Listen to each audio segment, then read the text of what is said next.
మెరుగైన ఫలితాలే సాధించాము. ఓవరాల్గా చూసుకున్నట్టయితే నాకున్న ఇన్ఫర్మేషన్ మేరకు 2580 చిల్లర వార్డులలో పోటీ అయింది. మొత్తం 117 మున్సిపాలిటీలు కార్పొరేషన్ కలిపి 2580+ వార్డ్స్లో మరి ఎన్నిక జరిగితే బీఆర్ఎస్ నాకున్న ఈ నిమిషానికి ఉన్న రిపోర్ట్ ప్రకారం దాదాపు 730 దాకా మాకు ఇప్పటికే ఫలితాలు వచ్చినాయి. ఇంకొక 10-15 పెరిగితే పెరగవచ్చు. ఓవరాల్గా 740-750 దాకా వస్తాయి వార్డులు అనేది మా అంచనా. అంటే దాదాపుగా మీరు చూసుకున్నట్టయితే ఒక 30% పైగానే ఇక్కడ కూడా ఫలితాలు వచ్చినాయి. దానికంటే కూడా ముఖ్యంగా చాలా వీరోచితమైన పోరాటం. నిజంగా చెప్పాలంటే కొన్ని చోట్ల ఇవాళ అధికార పార్టీ తట్టుకోలేక ఇవాళ గద్వాలలో ఒక వార్డులో 4 సార్లు రీకౌంటింగ్ చేయించారు. అంటే కాంగ్రెస్ గెలిచేదాకా రీకౌంటింగ్ చేసి ఆఖరికి ఒక ఓటుతో గెలిచిందని చెప్పి అధికారులను అడ్డం పెట్టుకొని గద్వాలలో ఒక వార్డు నెగ్గే ప్రయత్నం చేసినారు. వర్ధనపేటలో ఈ నిమిషానికి మనం ఇక్కడ మాట్లాడుతున్నాం, అక్కడ ధర్నా నడుస్తుంది. మా కౌన్సిలర్లను ఎత్తుకొని పోయి గెలిచిన కాడ రీకౌంటింగ్ 4 సార్లు చేసి అక్కడ కూడా ఇదే ప్రయత్నం. చౌటుప్పల్లో ఇదే రకమైన ప్రయత్నం. అంటే అధికారులను, అధికార యంత్రాంగాన్ని, అధికార బలాన్ని అడ్డం పెట్టుకొని గెలిచినమా అంటే గెలిచినాం అనిపించుకోవడానికి సాంకేతికంగా నానా తంటాలు కాంగ్రెస్ పార్టీ పడతా ఉన్నది. అయినప్పటికీ నాకున్న ఇన్ఫర్మేషన్ ప్రకారం మొత్తం 117 మొత్తం పట్టణాల్లో జరిగిన ఈ ఎన్నికల్లో మాకు ప్రత్యక్షంగా డైరెక్ట్గా అంటే ఎవరి అవసరం లేకుండా నేరుగా దాదాపు 15 నుంచి 16 నేరుగా గెలుస్తున్నాము. పరోక్షంగా, ఎందుకంటే అక్కడ మేము సింగిల్ లార్జెస్ట్ పార్టీగా ఉన్నాం, అక్కడ కూడా ఇంకో దాదాపు 10-15 చోట్ల అవకాశాలు ఉన్నట్టుగా నాకు సమాచారం ఉంది. చూద్దాం మరి ఇప్పుడు అల్టిమేట్గా 16 తారీఖు నాడు అన్ని విషయాలు తెలుస్తాయి. అయితే ఇక్కడ ఒక్క విషయం మాత్రం చెప్పాలి. నిన్ననే మా శ్రీనివాస్ యాదవ్ గారు నిన్ననే చెప్పారు, 2020లో ఆనాడు మున్సిపల్ ఎన్నికలు జరిగితే మొత్తం 130 మేయర్లకు, చైర్పర్సన్లకు ఆ రోజు మున్సిపల్ ఎన్నికలు జరిగినాయి. టీఆర్ఎస్ పార్టీ ఆ రోజు డైరెక్ట్గా 122 టీఆర్ఎస్ గెలిస్తే మున్సిపాలిటీలు, అదేవిధంగా కార్పొరేషన్లు, కాంగ్రెస్ 4 గెలిచింది, బీజేపీ 2 గెలిచింది, ఎంఐఎం 2 గెలిచింది. ఇది ఆ రోజు లెక్క 2020. మరి ఈరోజు ఇప్పుడే నేను మేము ముందు పెడుతున్న లెక్క చూస్తే ప్రత్యక్షంగా డైరెక్ట్గా మేము ఇప్పుడు 15 పైన గెలవబోతూ ఉన్నాము. దాంతోపాటు పరోక్షంగా అంటే మేము సింగిల్ లార్జెస్ట్ పార్టీగా ఉన్న కాడ మరి దాదాపు మరో 10-15 చోట్ల మాకు చాయిస్ ఉంది, అవకాశం ఉంది. కాబట్టి ఓవరాల్గా చూసుకుంటే 117లో డెఫినెట్గా మంచి ఫలితాలు వచ్చినట్టుగానే మేము భావిస్తూ ఉన్నాం. అయితే సరే, ఇక డబ్బు, మద్యము, అధికార యంత్రాంగ దుర్వినియోగము ఇవన్నీ కూడా తారాస్థాయికి చేరినాయి. చూస్తూ ఉన్నారు, మీరు కూడా చూస్తున్నారు. ఇప్పుడు మీరు కూడా టీవీలలో మీరు కూడా స్క్రోలింగ్లు ఇచ్చారు, మీరు కూడా వీడియోలు ఇచ్చారు. చాలా చోట్ల మరి పెద్ద ఎత్తున విస్తృతంగా అధికార దుర్వినియోగం కూడా జరిగింది. అయినప్పటికీ ఓటర్లు మాత్రం భయపడకుండా బయటకు వచ్చి ఓటేసినందుకు వారికి కూడా మేము ధన్యవాదాలు చెప్తా ఉన్నాం. సరే, అక్రమాల ద్వారా ఇక మొదలుపెట్టినారు ఆల్రెడీ. బేరాలు, బేరసారాలు, ఎత్తుకుపోవడాలు, పోలీసులను పంపించి బెదిరించడాలు ఇవన్నీ మొదలైనవి ఆల్రెడీ రాష్ట్ర వ్యాప్తంగా. ఎట్లా గెలిచిన దాన్ని, మా దగ్గర గెలిచిన దాన్ని కూడా లాక్కునే ప్రయత్నం కూడా చేస్తూ ఉన్నారు. అయినా కూడా పర్వాలేదు, కొట్లాడతాం. అయితే మాకు సంతోషకరమైన విషయం ఏమంటే సింగరేణిలో జరుగుతున్న బొగ్గు కుంభకోణం ఏదైతే ముఖ్యమంత్రి గారి బావమరిది కీలక పాత్రధారిగా, ముఖ్యమంత్రి బావమరిదే కింగ్ పిన్గా సింగరేణిలో ఏదైతే 6,000 కోట్ల కుంభకోణాలు చేసినారని మేము బయట పెట్టినామో, దాని తర్వాత మాతో పాటు CPI, communist party of India కలిసి వచ్చి మాకు చెన్నూరు నియోజకవర్గంలో క్యాతన్పల్లి మున్సిపాలిటీలో మాతో పాటు కలిసి ప్రచారంలో పాల్గొనడమే కాకుండా సీతారాములు గారు ఈరోజు ఆ మున్సిపాలిటీ కూడా మేము గెలుచుకున్నాం. అంటే సింగరేణి ప్రాంతంలో, సింగరేణిలో జరుగుతున్న దోపిడీ ఏదైతే ఉన్నదో, ఈ దోపిడీలో ముఖ్యంగా కాంగ్రెస్, బీజేపీ కలిసి పనిచేస్తూ ఉన్నాయి. కాబట్టి వారిని నిరోధించడానికి సిపిఐ కలిసి వస్తే వారిని కూడా కలుపుకున్నాం. ఇక్కడికి వచ్చే ముందు మిత్రులు కొత్తగూడెం శాసనసభ్యులు, రాష్ట్ర సిపిఐ సెక్రటరీ సాంబశివరావు గారితో కూడా నేను మాట్లాడాను. కొత్తగూడెంలో కూడా ఈరోజు హంగ్ వచ్చింది. అక్కడ కూడా సిపిఐకి 25 ఏదో వచ్చినట్టున్నాయి, మాకు 9-10 వచ్చినట్టున్నాయి. కాబట్టి నేను వారికైతే ఓపెన్ ఆఫర్ ఇచ్చినాను. సింగరేణిలో జరుగుతున్న కుంభకోణాలు, సింగరేణిలో జరుగుతున్న దుర్మార్గాలు, అరాచకాలకు అడ్డుకట్ట వేయాలి అంటే డెఫినెట్గా మేము మీతో కలిసి వస్తాము. కాంగ్రెస్, బీజేపీని అడ్డుకోవాల్సిన అవసరం ఉంది. ఎందుకంటే ఈ 2 చోట్ల కూడా అక్కడ 51% వాటా సింగరేణిలో రాష్ట్ర ప్రభుత్వానికి ఉంది, కాంగ్రెస్ ప్రభుత్వం ఇక్కడ ఉన్నది. 49% వాటా కేంద్ర ప్రభుత్వానికి ఉంది, బీజేపీకి అందులో భాగస్వామ్యం ఉంది. ఇన్ని అక్రమాలు జరుగుతున్నాయని చెప్పి మేము గొంతెత్తి ధర్నాలు చేసి క్షేత్రంలో ఘోషించి ప్రెస్ మీట్లు పెట్టి గవర్నర్ని కలిసి ఇంత హంగామా చేస్తే మరి ఇంతవరకు అటు కాంగ్రెస్ చప్పుడు చేయదు, ఇటు బీజేపీ చప్పుడు చేయదు. అందుకే మిత్రులు సిపిఐ రాష్ట్ర సెక్రటరీ మరి సాంబశివరావు గారికి నేను ఫోన్ చేసి చెప్పాను, మీరు కనుక తీసుకోవాలనుకుంటే కొత్తగూడెం కార్పొరేషన్ మీరు తీసుకోండి, మేము మద్దతు ఇస్తాం ఓపెన్గా అని చెప్పి కూడా వారికి చెప్పడం జరిగింది. ప్యూర్లీ ఒకటే ఉద్దేశం, సింగరేణిలో జరుగుతున్న దోపిడీని, సింగరేణి కేంద్రంగా ఉన్న కొత్తగూడెంలో తప్పకుండా అక్కడ మరి కాంగ్రెస్ బీజేపీని ఎండగట్టాలన్న ఉద్దేశంతోనే ఈ ఆఫర్ కూడా మేము ఇచ్చాము. అట్లా కలిసి వచ్చే లౌకిక పార్టీలు ఉంటాయి, చాలా రకరకాల కాంబినేషన్స్ ఉంటాయి. ఇవన్నీ కూడా చూసిన తర్వాత మేమైతే డెఫినెట్గా గట్టిగా పోరాడినాము, గట్టిగా క్షేత్రస్థాయిలో మా నాయకులు మా కార్యకర్తలు కూడా బలంగా కొట్లాడారు. మంచి భవిష్యత్తు ఉంది అనడానికి. అట్లాగే ఈరోజు మరి ప్రధాన ప్రత్యామ్నాయం ప్రధాన ప్రతిపక్షమే. ఈ రాష్ట్రంలో కాంగ్రెస్తో పోరాడగలిగిన శక్తి, కాంగ్రెస్ను గద్దెదించే శక్తి, బీజేపీని నిరోధించే శక్తి ఖచ్చితంగా బీఆర్ఎస్కు మాత్రమే ఉంది అని మొన్న పల్లెల్లో జరిగిన ఎన్నికలు, ఇవాళ పట్టణంలో జరిగిన ఎన్నికలు తేల్చి చెప్పాయి. పల్లెల్లో 4000 పైచిలకు సర్పంచులు గెలిపించారు ప్రజలు.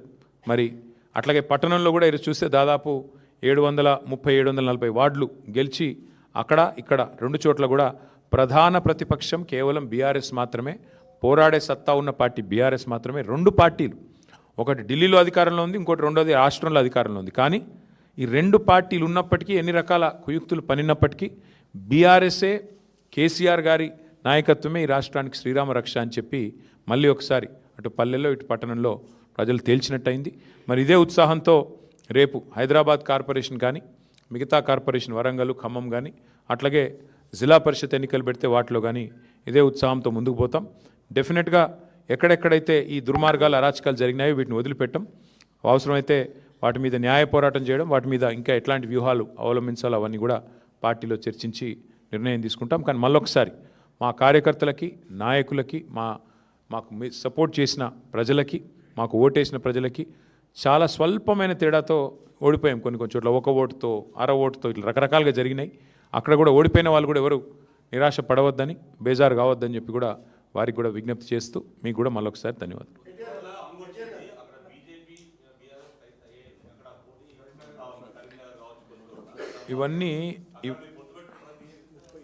ఇవన్నీ బ్రదర్, ఇవన్నీ ఒక దగ్గర లేట్ల పరిస్థితి దాదాపు 30 చోట్ల ఉంది. కావాలంటే లిస్ట్ చదవమంటే చదువుతాయి. నాగర్ ఉంది ఎక్కడెక్కడ హంగు ఉన్నది అనే దానికి ఇగో చదువుతా నేను. జనగామ, మహబాదు, కే సముద్రము, వర్ధన్నపేట, గద్వాల, అల్లంపూరు, దేవరకద్ర, ఇగో మొత్తం 30 లిస్ట్ ఉంది. దీన్ని బట్టి ఏమర్థమవుతుంది నీకు? మేము ఆల్రెడీ స్పష్టంగా గెలిచింది దాదాపు ఒక 15-16 ఉన్నాయి. అవి కాకుండా 30 హంగు ఉన్నాయి. అంటే రాష్ట్రంలో 117 చోట్ల ఎన్నికలు జరిగితే 30 హంగు ఉన్నాయి, 15 మేము గెలిచినాం. అంటే 46 పోనీ వాళ్ళు గెలిచిందని. కాబట్టి నేనేమంటున్నా అంటే ఇక్కడ ఏ వైఖరి అవలంబించాలి, మా పెద్దలు, మా పార్టీ అధ్యక్షులు కేసీఆర్ గారితో కూడా మాట్లాడతాం. అట్లే స్థానిక నాయకత్వం మనోభావాలు కూడా మేము, ఎందుకంటే స్థానిక ఎన్నిక, స్థానిక నాయకుల మనోభావాలు, స్థానికంగా ఏం పరిస్థితులు ఉన్నాయి అవి కూడా బేరీ చేసుకున్నాక నిర్ణయం తీసుకుంటాం. ఇంకా 2 డేస్ టైం ఉంది కాబట్టి ఆలోచించి నిర్ణయం తీసుకుంటాము. ఇప్పుడు నేను ఓపెన్గా చెప్పాను, కొత్తగూడెంలో కాంగ్రెస్ బీజేపీ 2 కలిసి సింగరేణికి అన్యాయం చేస్తున్నాయి.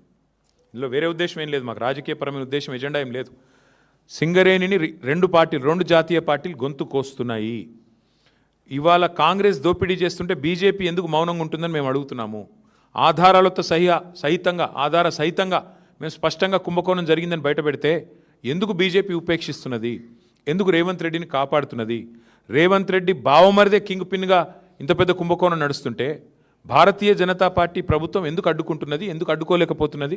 ఎందుకు కాపాడుతున్నది కాంగ్రెస్ అరాచకాలని అనేది మా ప్రధాన ప్రశ్న. అందుకే సిపిఐ నాయకత్వానికి నేను అందుకే ఓపెన్గా చెప్తా ఉన్నా, ఇలాంటి ప్రత్యేకమైన పరిస్థితులు ఉంటాయి అక్కడక్కడ. దాన్ని బట్టి మరి మా పెద్దలతో చర్చించి, పార్టీలో చర్చించిన తర్వాత స్థానిక నాయకత్వ మనోభావాలు దృష్టిలో పెట్టుకుని నిర్ణయం తీసుకుంటాం.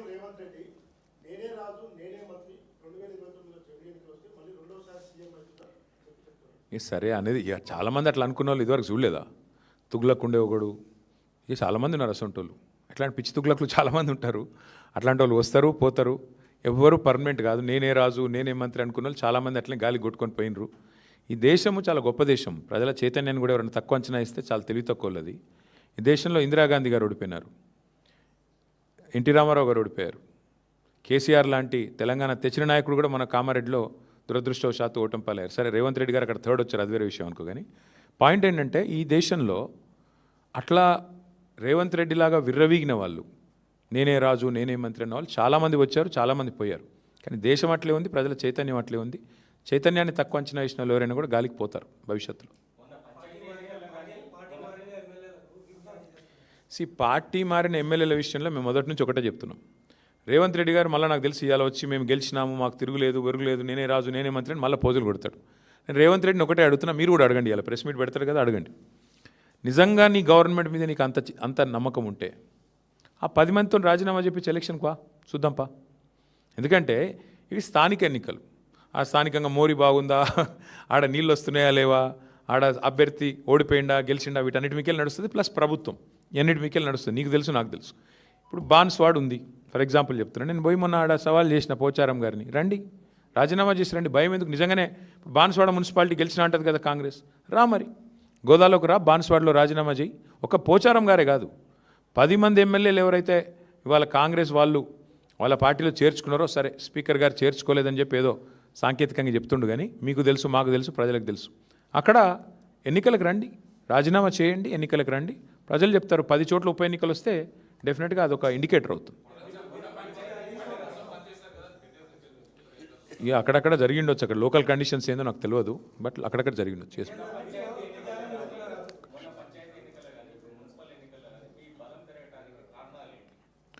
ఒకటి, ప్రధాన ప్రతిపక్షంగా మేము సఫలమయ్యామని భావిస్తూ ఉన్నాం. ప్రజల ఇష్యూస్ మేము ఎత్తుకున్నాం. 6 గ్యారంటీల అమలు వైఫల్యం, 420 హామీల అమలు వైఫల్యం, బలహీన వర్గాలకు ఈ ప్రభుత్వం చేసిన మోసాన్ని ఎండగట్టడంలో, మైనారిటీలకు ఈ ప్రభుత్వం చేస్తున్న అన్యాయాన్ని ఎండగట్టడంలో, దళిత గిరిజనులకు ఈ ప్రభుత్వం ఇచ్చిన హామీలు ఎగ్గొట్టిన విషయంలో కానీ, మహిళల విషయంలో కానీ, యువకుల విషయంలో కానీ, ప్రతి విషయంలో అందరికంటే యాక్టివ్గా అగ్రెసివ్గా ముంగటున్నది బీఆర్ఎస్ పార్టీ, కేసీఆర్ గారి నాయకత్వం. కాబట్టి సహజంగానే మా కోసం కొట్లాడుతున్న వాళ్ళు అనే భావన ఉన్నప్పుడు ప్రజలు కూడా మాకే మద్దతు ఇస్తారు. ఇంకోటి, ఇప్పుడు 2 ఏళ్ళకే ఇట్లుందంటే, ఇప్పుడే నేను మీకు చెప్పిన బ్రదర్, మళ్ళొకసారి చెప్తా ఉన్నా. 2020లో అంటే సరిగ్గా అప్పుడు మాకు కూడా ఎలక్షన్కి ఇంకా 3 ఏళ్ళు దూరం ఉండే. ఆ రోజు 130 మున్సిపాలిటీలో ఎలక్షన్ అయితే మేము 122 గెలిచినాం. కాంగ్రెస్ కేవలం 4, సింగిల్ డిజిట్ దాటలే. ఇక బీజేపీ 2, ఎంఐఎం 2. ఈరోజు మేము యాజ్ ఇట్ ఈజ్ 117లో ఎన్నిక జరిగితే మేము 116లో ఎన్నిక జరిగితే మేము డైరెక్ట్గా గెలిచింది 15, 30 హంగు ఉన్నాయి. దీన్ని బట్టి అర్థం చేసుకోవచ్చు మీరు ప్రజల ఆగ్రహం కానీ, ప్రజల అభిప్రాయం కానీ. జనరల్గా సర్వసాధారణంగా ఇప్పుడు మేము 32 జిల్లా పరిషత్లు 32 గెలిచామా ఆ రోజు. కార్పొరేషన్లు అన్నీ గెలిచినాం 10కి 10. మున్సిపాలిటీలో 130 అంటే 122 గెలిచినాం. కాబట్టి ఇట్లాంటి పరిస్థితులు ఆ రోజు ఉండే. కానీ ఈరోజు ప్రజల్లో మార్పు, ప్రజల్లో ఎంత వ్యతిరేకత ఉంది ఈ ప్రభుత్వం మీద అన్నది ఆల్రెడీ బయటపడుతుంది. అందులో మళ్ళీ ఇన్ని అక్రమాలు, ఎత్తుకపోవడు, గుంజుకపోవడు, మళ్ళీ చేసిందే చేసి మళ్ళీ కాంగ్రెస్ గెలిచేదాకా కౌంటింగ్ చేయించుడు. మా వాళ్ళని ఇప్పుడు ఈ నిమిషానికి మా ఆరూరు రమేష్ ధర్నా చేస్తున్నారు అక్కడ పోలీస్ స్టేషన్ ముంగట. ఎన్నో జరుగుతూ ఉన్నాయి. గద్వాల్లో మా వాళ్ళు ధర్నా చేస్తూ ఉన్నారు.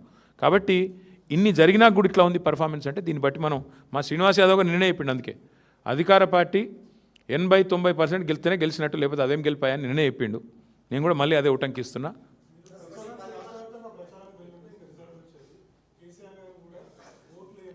మేము మీకు ముందే చెప్పాను బ్రదర్, మీరు నాతో చిట్చాట్లో మీరు నాకు ఒక 3-4 రోజులు ముందు కలిసిండ్రు. అప్పుడే చెప్పిన నేను, స్థానిక ఎన్నికలు స్థానికంగానే కొట్లాడతామన్నారు. నేను ఒకటి జిల్లాకు 2 జిల్లాలకు పోయినా, వరంగల్ పోయినా, నిజామాబాద్ పోయినా తప్ప ఎక్కడ పోలేదు. మిగతా నాయకులు కూడా ఎవరి జిల్లాలో వాళ్ళు ప్రచారం చేసినారు, ఎవరి క్షేత్రంలో వాళ్ళు. స్థానిక నాయకులు స్థానికంగా స్థానిక సంస్థల ఎన్నికల్లో కొట్లాడతారు, అట్లే ఉంటాయి. కాబట్టి ఇందులో రాష్ట్ర వ్యాప్త ప్రచారాలు, విశ్వవ్యాప్త ప్రచారాలు ఏమి ఉండవు బ్రదర్, దాంతో ఏం ఫరక్ పడదు. ఆ రోజు మరి అట్లంటే కేసీఆర్ గారు కానీ, పార్టీల నాయకత్వం కానీ 140 చోట్ల జరిగితే ఎన్నిక, ఒక్క నియోజకవర్గానికి కూడా పోలేదు, ఒక జిల్లా కూడా పోలేదు మేము. కానీ గెలిచినాం కదా. పర్ఫార్మెన్స్ బాగుంటే గవర్నమెంట్ ప్రజలు ఆశీర్వదిస్తారు. వీళ్ళ పర్ఫార్మెన్స్ బాగలేదు కాబట్టి 116లో ఎన్నికలైతే మాకు 15-16 వచ్చినాయి, 30 చోట్ల హంగు వచ్చింది. దాన్ని బట్టి ఏమర్థం చేసుకోవాలి నువ్వు?